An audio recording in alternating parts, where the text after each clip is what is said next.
de racisme, certes, mais en dehors, c'est affligeant, c'est ahurissant que les musulmans sont pointés du doigt, surtout ces derniers temps, comme vient de dire Rabh, les élections européennes du 9 juin, la moitié du programme quasiment de Jordan Bardella et Marine Le Pen, c'est le problème de l'immigration et l'islam.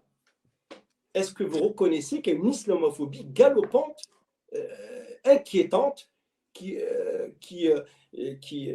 gangrène la société française, sachant que la communauté musulmane, c'est la deuxième communauté la plus importante et qui pèse aussi bien sur tous les plans. Qu'est-ce que ça veut dire l'islamophobie, tout d'abord? C'est un racisme systémique contre les musulmans. L'islamophobie est un terme qui est constitué de deux termes. Le premier, c'est islam. Le deuxième, c'est phobie.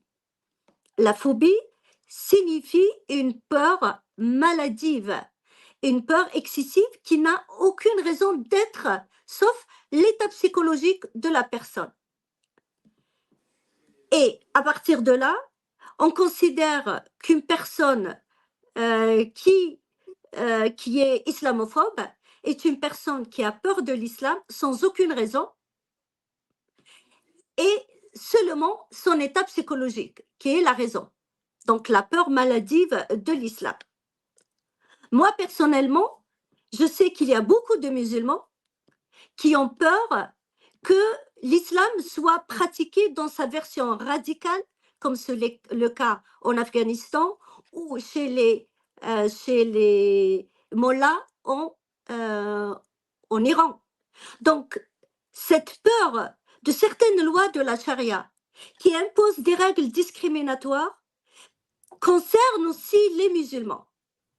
Les musulmans peuvent eux aussi ressentir de la peur dans ce cas-là. Il faut poser la question aux musulmans qui habitent dans les pays musulmans pour vous dire qu'il y a de la peur aussi enfin, ils ont peur que certaines lois très radicales au nom de l'islam soient appliquées. Je répète, dans les pays musulmans, les lois discriminatoires à l'égard des femmes sont toujours en vigueur. Et maintenant, question de l'islamophobie. Le terme lui-même a été créé en Occident. Et la première fois où il a été utilisé, c'était en 1910, dans une thèse de doctorat. Elle a été créée comme l'islamisme par les Français. Et le premier à l'avoir utilisé, selon certaines sources, que je n'ai pas vérifiées, mais selon certaines sources, c'est Khomeini. Après avoir arrivé au pouvoir en 1979, il imposait le voile intégral aux Iraniennes et les Iraniennes qui ne voulaient pas le porter, il les a désignées d'islamophobes. Donc le fait qu'elle s'oppose à une loi discriminatoire, à une loi qui les assigne à un statut inférieur, il les accuse d'être islamophobes. Je continue, toujours.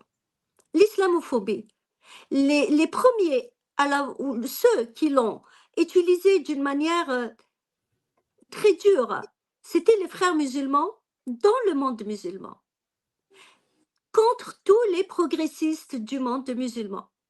C'est-à-dire, c'est au nom de l'islamophobie que plusieurs ont été tués, y compris en Algérie.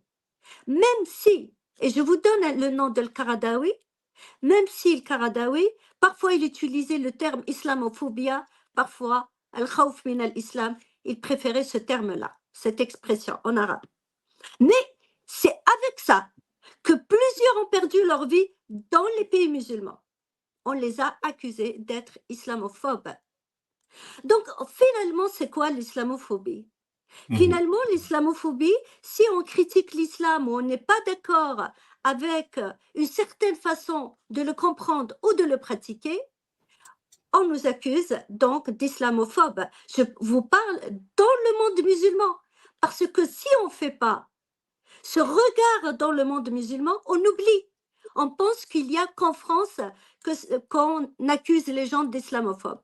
Non, on les a aussi accusés dans le monde musulman.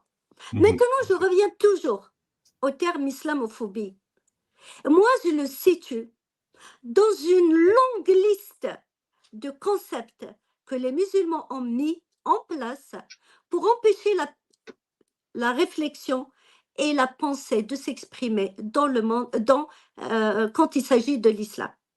Je vais vous donner certains exemples. Toute innovation est un égarement. Donc, si vous êtes dans l'innovation, si vous créez de nouvelles idées, vous êtes dans l'égarement.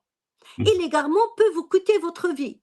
On est au 9e, 10e siècle, ce concept a été mis en place.